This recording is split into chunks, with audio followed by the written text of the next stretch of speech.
തേവലക്കരയിലെ മിഥുന്റെ മരണത്തിൽ സ്കൂൾ മാനേജ്മെന്റിനെതിരെ നടപടിയുമായി സർക്കാർ. സ്കൂൾ മാനേജറെ അയോഗ്യനാക്കി പകരം താൽക്കാലിക മാനേജറായി കൊല്ലം വിദ്യാഭ്യാസ ഓഫീസറെ നിയമിച്ചു. വിദ്യാർത്ഥികളുടെ സുരക്ഷയിൽ അധ്യാപകർക്കും മാനേജ്മെന്റിനും വീഴ്ച പറ്റിയെന്നും മന്ത്രി വി ശിവൻകുട്ടി. പൊതുവിദ്യാഭ്യാസ വകുപ്പ് തേവലക്കര ബോയ്സ് ഹൈസ്കൂളിലെ മാനേജ്മെന്റിനെ പിരിച്ചുവിട്ട് സ്കൂളിൻ്റെ ഭരണം കൊല്ലം വിദ്യാഭ്യാസ ജില്ലാ ഓഫീസർക്ക് കൈമാറിക്കൊണ്ട് പൊതുവിദ്യാഭ്യാസ ഡയറക്ടർ ഉത്തരവ് ഇറക്കും. ശ്രീ ആർ തുളസീധരൻ പിള്ളയെ Thevalakkara girls and boys high school manager സ്ഥാനത്ത് നിന്നും അയോഗ്യനായി പ്രഖ്യാപിച്ചുകൊണ്ടും പുതിയ മാനേജർ നിയമിക്കുന്നതുവരെ താൽക്കാലിക മാനേജറായി കൊല്ലം ജില്ലാ വിദ്യാഭ്യാസ ഓഫീസർക്ക് ചുമതല നൽകിക്കൊണ്ടും ഉത്തരവ് കൊണ്ടുള്ള തീരുമാനം ആയിട്ടുണ്ട്. DOയ്ക്ക് ചുമതല കൊടുത്തിരിക്കുന്നു. അത് എത്ര നാൾ വേണേൽ പോകാം. അപ്പോൾ നമ്മൾ ഗവൺമെൻറ് ഉദ്ദേശിക്കുന്ന കാര്യങ്ങൾ റാറ്റിഫൈ ചെയ്ത് പരിഹരിച്ച് അതിന് അപേക്ഷ നൽകിയാൽ അപ്പോഴും ആലോചിക്കും. മിഥുന്റെ കുടുംബത്തിന് അടിയന്തര ധനസഹായം ഉടൻ നൽകും. KCBയും KSTAയും 10 ലക്ഷം രൂപ വീതം നൽകും. മിഥുന്റെ കുടുംബത്തിന് വീട് വെച്ച് നൽകുമെന്നും മന്ത്രി അറിയിച്ചു. മിഥുൻ കേരളത്തിൻ്റെ മകനാണ്. മിഥുൻ്റെ കുടുംബത്തിന് പൊതുവിദ്യാഭ്യാസ വകുപ്പ് സ്കൗട്ട്സ് ആൻഡ് ഗൈഡ്സ് മുഖാന്തരം വീട് വെച്ച് നൽകുന്നതിനും അടിയന്തര താൽക്കാലിക ധനസഹായമായി പൊതുവിദ്യാഭ്യാസ ഡയറക്ടറുടെ PD അക്കൗണ്ടിൽ നിന്ന് 3 ലക്ഷം രൂപ വിനിയോഗിക്കുന്നതിനുള്ള സർക്കാർ ഉത്തരവ് ഉടൻ തന്നെ ഇറക്കി കഴിഞ്ഞിരിക്കുകയാണ്. KSCB 5 ലക്ഷം രൂപ ധനസഹായമായി കൈമാറിക്കഴിഞ്ഞു.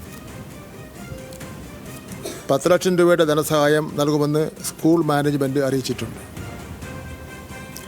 അധ്യാപക സംഘടനയായ KSTA 10 ലക്ഷം രൂപ ധനസഹായം ഉടൻ തന്നെ കൈമാറും. അതേസമയം സർക്കാർ നടപടിയെ സ്വാഗതം ചെയ്യുന്നുവെന്ന് സ്കൂൾ മാനേജർ തുളസീധരൻ പറഞ്ഞു. ഇത്തരം സാഹചര്യത്തിൽ സർക്കാർ എടുത്ത തീരുമാനം ഉചിതമാണെന്നും അദ്ദേഹം പ്രതികരിച്ചു. വിവരങ്ങളുമായി തിരുവനന്തപുരത്ത് നിന്ന് ഹാൻസ് ജോൺ ആണ് ചേരുന്നത്. ഹാൻസ്, വിദ്യാർത്ഥി സ്കൂളിൽ ഷോക്കേറ്റ് മരിച്ച സംഭവത്തിൽ ഏതായാലും വിദ്യാഭ്യാസ വകുപ്പിന്റെ ഭാഗത്ത് നിന്ന് കാര്യമായ നടപടികൾ തന്നെ ഉണ്ടായിരിക്കുന്നു. ആ മാനേജ്മെന്റിനെ തന്നെ വിദ്യാഭ്യാസ വകുപ്പ് പിരിച്ചുവിട്ടിരിക്കുന്നു. അപ്പോൾ ഇനി ആ സ്കൂളിന്റെ ഭരണം ഏത് നിലയിൽ ആയിരിക്കും? ഒപ്പം മറ്റു സ്കൂളുകളിലും ഇത്തരം സാഹചര്യങ്ങൾ ഉണ്ടാകാതിരിക്കാനുള്ള ചില നടപടികൾ കൂടി അവിടെ സ്വീകരിക്കപ്പെട്ടു എന്നാണ് മനസ്സിലാകുന്നത്. അതുമായി ബന്ധപ്പെട്ട് എന്തൊക്കെ കാര്യങ്ങൾ, ഈ സേഫ്റ്റി സെൽ അടക്കമുള്ള കാര്യങ്ങളിൽ എന്തൊക്കെ വിവരങ്ങൾ വിദ്യാഭ്യാസ മന്ത്രി ഇപ്പോൾ മാധ്യമങ്ങളോട് പങ്കുവച്ചിട്ടുണ്ട്?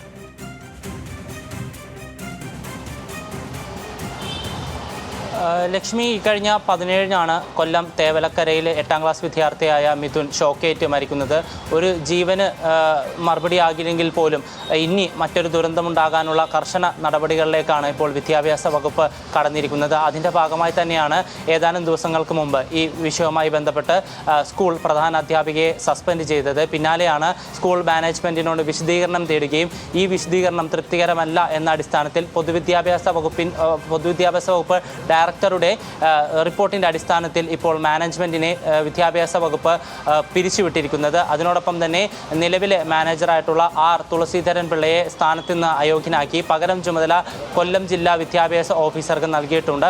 അല്പസമയത്തിനുള്ളിൽ തന്നെ ഇതുമായി ബന്ധപ്പെട്ടുള്ള ഔദ്യോഗിക ഉത്തരവ് പുറത്തിറക്കും എന്നാണ് വകുപ്പ് മേധാവികൾ പറയുന്നത്. ഇതിനുശേഷം ഔദ്യോഗിക ചുമതല മുഴുവൻ വിദ്യാഭ്യാസ ഓഫീസർക്കായിരിക്കും. അതിനോടൊപ്പം തന്നെ ഈ മാനേജ്മെൻറ്റുമായി ബന്ധപ്പെട്ടുള്ള അല്ലെങ്കിൽ മാനേജ്മെൻറ്റ് ഫണ്ട് ഉപയോഗിച്ച് ഇനി സ്കൂളുമായി ബന്ധപ്പെട്ടുള്ള എല്ലാ നടപടികളും സ്വീകരിക്കുന്നത് ഈ വിദ്യാഭ്യാസ ഓഫീസറായിരിക്കും. അതിനോടൊപ്പം തന്നെ ഈ വിദ്യാഭ്യാസ ഓഫീസറുടെ ചുമതല എത്ര ദിവസം വരെ നീളും എന്നുള്ള കാര്യത്തിൽ കൃത്യമായ മറുപടി നൽകുന്നില്ല.